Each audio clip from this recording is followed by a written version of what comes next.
אנחנו מתקרבים ככה לסיום התוכנית הזו שעסקה בחופש ובחירות, ואני רוצה לנסות להבין את המושג הזה באופן אולי יותר עמוק, אולי יותר רוחני, ולעשות את זה בעזרתה של רונית שפי וולפין, שהיא מורה רוחנית שמלווה אנשים במימוש אהבותיהם האמיתיות. שלום לך רונית.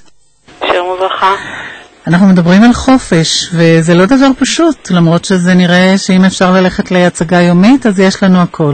אבל מה זה חופש? אני חושבת שזה תלוי באמת אם להסתכל על חופש, ולצורך העניין אני ככה ברמה המטאפורית מחלקת את המסתכלים לארבעה, כמו 4 הבנים שיושבים איתנו בשולחן הסדר, אז אני אקרא להם ל4 הטיפוסים האלה שמסתכלים על חופש גילאי נשמה.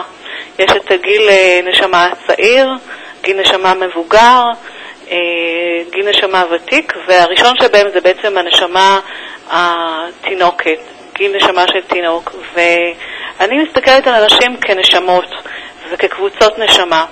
אז כשנשמה של תינוק, אדם שהוא נשמה של תינוק מסתכל על חופש, מה שהוא רוצה זה פשוט רק לשרוד. אז בשבילו חופש זה כשיש לו אוכל ומים וקורת גג. וזה מספיק, וכאלה אנשים יש עדיין על הפלנטה, אבל לא הרבה, וזה החופש שלהם. כן.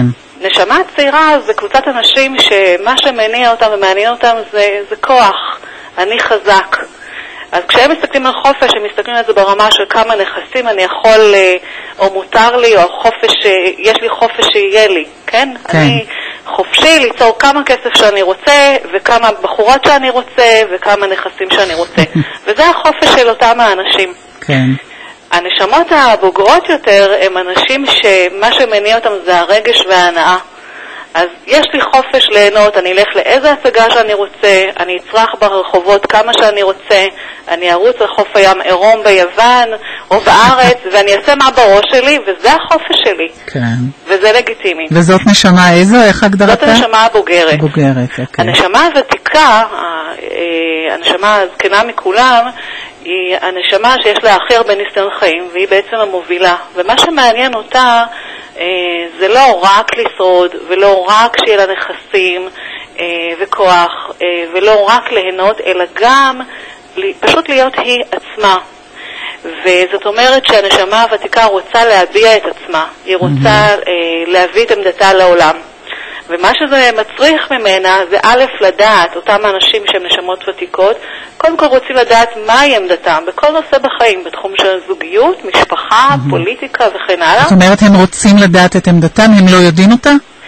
זה לא שהם לא יודעים אותה, הם רוצים להחמיא לזה שהם יודעים אותה. כלומר, יכול להיות שאני יודעת מהי עמדתי כרגע לגבי הרדיו, אני יודעת שכרגע אני מופיעה מושמעת ברדיו, ואני יודעת שאני רוצה לדבר על נשמות ותיקות, כי זה מה שמעניין אותי, כי אני כזו, ואני למדת אנשים כאלה, ולא מעניין אותי לפנות לאנשים שרק כסף מעניין אותם. ברור. אז אני לוקחת לעצמי את החופש להיות בעמדה הזאת.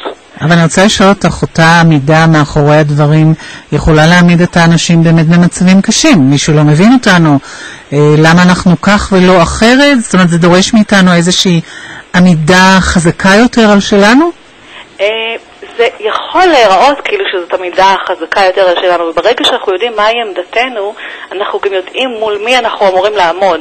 אני למשל, כמורה רוחנית, לא אמורה לעמוד מול אנשים שהם נשמות צעירות שמחפשות רק כוח, רק כסף. אני עוזרת לאנשים לממש יעדים בכל התחומים, כמו כסף, כמו בית, כמו זוגיות, אבל אם זה הדבר היחידי שמעניין אותם, אני לא אקבל אותם ללימודים, ולכן העמדה שלי מולם זה לא התקבלת, ואין לי שום בעיה עם זה.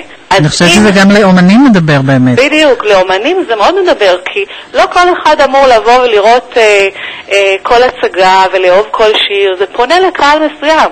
זאת אומרת, אם אני אוהבת את שרית חדד או לא אוהבת אותה, זאת לא שאלה. השאלה למי שרית חדד אמורה לשיר. כן, יפה. ברגע שהיא יודעת את זה, אז יש לה חופש. ברור. דיברת גם אבל בשיחה קודמת שאמרת חופש צריך מחויבות או מגבלה. נכון. אחד הדברים, אנחנו נפגשנו על סמך סטטוס שפרסמתי בפייסבוק, ברשותך אם אפשר אני אקריא אותו, הוא סטטוס קצר. החופש הגדול ביותר שאני מעניקה לעצמי הוא לא להשאיר את כל האופציות שלי פתוחות, כי זה אומר שאני לא בוחרת בדבר. אלא להתחייב כלפי אהבותיי האמיתיות בכל תחומי חיי, מקריירה ועד זוגיות. למענן אני מוותרת על כל האפשרויות האחרות. ועל זה אמרו חז"לינו, אל תקראו חרוט בטית על הלוחות, אלא חירות על הלוחות, כי אין חופש ללא מחויבות.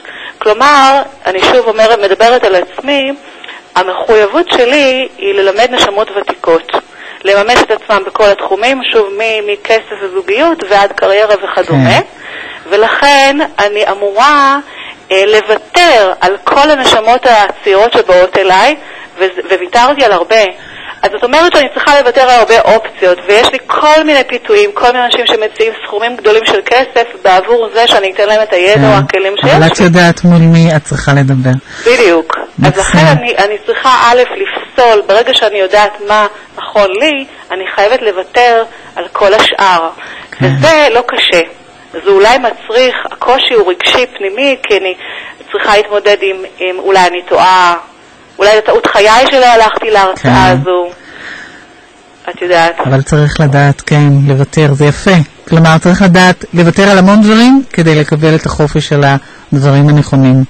והעניין הוא שברגע שאת יודעת מה נכון לך, אז נורא קל לוותר על כל השאר. כן, יפה. אני חושבת שהרבה מאזינים שמאזינים לנו עכשיו, ככה, את יודעת, מזיזים את המטבעות האלה בראש על המחשבה הזאת, כי היא די חדשה, אני מניחה להרבה אנשים. אני מאוד מודה לך על הדברים האלה, רונית שפי וולפין, ואני בטוחה שמי שנכון לא ימצא אותך ואת אותו. נכון. כמו שאני מצאתי אותך. תודה רבה. תודה.